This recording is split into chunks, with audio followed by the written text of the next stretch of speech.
ये घटना सुशील के जीवन का एक बहुत ही दर्दनाक और भयानक है, जिसे सुन के आपके रोंगटे खड़े हो जाएंगे।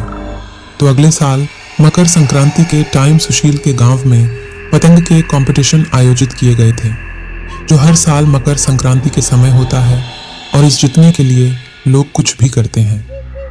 माणिक उस गांव के सबसे पक्का और अनुभवी पतंगबाज है, जिसके सामने पिछले 5 सालों से कोई नहीं टिक पाया। जो भी आया उसके ही पतंग मांझा से अलग हो जाता है। पिछले बार ही तो गांव के मुखिया का बेटा बाहर से एक पतंगबाज को किराया दे के लाया था, लेकिन उस पतंगबाज ने माणिक का एक भी पतंग नहीं काट पाया था।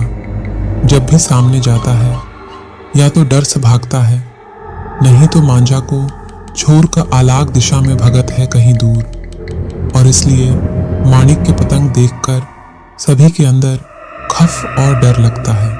लेकिन इस साल का बात अलग है। सुशील पास के गांव के सबसे अमीर आदमी मोहनलाल की बेटी सीमा से प्यार करता है, और यह बात मोहनलाल को पता चल गया है। मोहनलाल ने सुशील को शर्त दिया, अगर सुशील पतंग कंपटीशन में जीत पाता है तो सुशील के साथ सीमा से शादी दे सकता है। इसलिए सुशील माणिक से मदद मांगता है, क्योंकि सुशील माणिक का बहुत क्लोज फ्रेंड है, तो माणिक सुशील का मदद करने के लिए राजी हो जाते हैं। लेकिन सुशील और माणिक को क्या पता था कि उनके पीठ पीछे कितना बड़ा षड्यंत्र रचा गया है।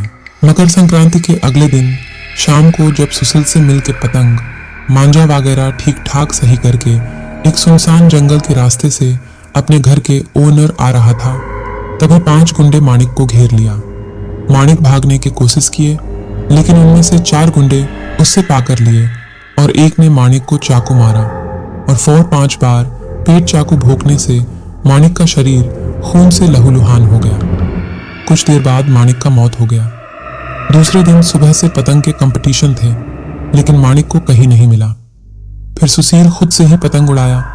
अचानक कहीं से माणिक आ गया और सुशील का पतंग लेके उड़ने लगे और सबका पतंग काट दिया और जीत गया सुशील। मोहनलाल और बाकी गांव वाले ये समझ नहीं पाया कैसे किया सुशील ने, लेकिन सुशील खुश था। उसके दोस्त के बजाय से वो अपना प्यार को सारे उम्र के लिए पाया। जब स्टेज पे सुशील को बुलाया गया तो सुशील अपना दोस्त माणिक का जिक्र किया तो सारे लोग हैरान हो गए, क्योंकि माणिक का डेड बॉडी सुबह 5 बजे जंगल के एक तालाब के किनारे से मिला था। और यह बात कोई भी सुशील को नहीं बताया था, क्योंकि आज पतंग की कंपटीशन थे और कंपटीशन के फल से सुशील के साथ ही सीमा होना न होना था, तो कोई भी उससे नहीं बताया। फिर स्टेज से नीचे उतरते ही सुशील का पापा आया और रोने लगे और माणिक का मौत का संदेशा दिया। सुशील समझ नहीं पाया उसको हेल्प करने फिर कौन आया था। उसने पापा को बताया, माणिक आके उसे हेल्प किया, लेकिन सुशील के पापा ने बताया उन्होंने किसी को नहीं देखा, कोई भी नहीं देखा माणिक को, सभी ने उसे ही देखा पतंग उड़ाते हुए। फिर सुशील समझा उसका दोस्त मरने के बाद भी दोस्ती निभाने आया था।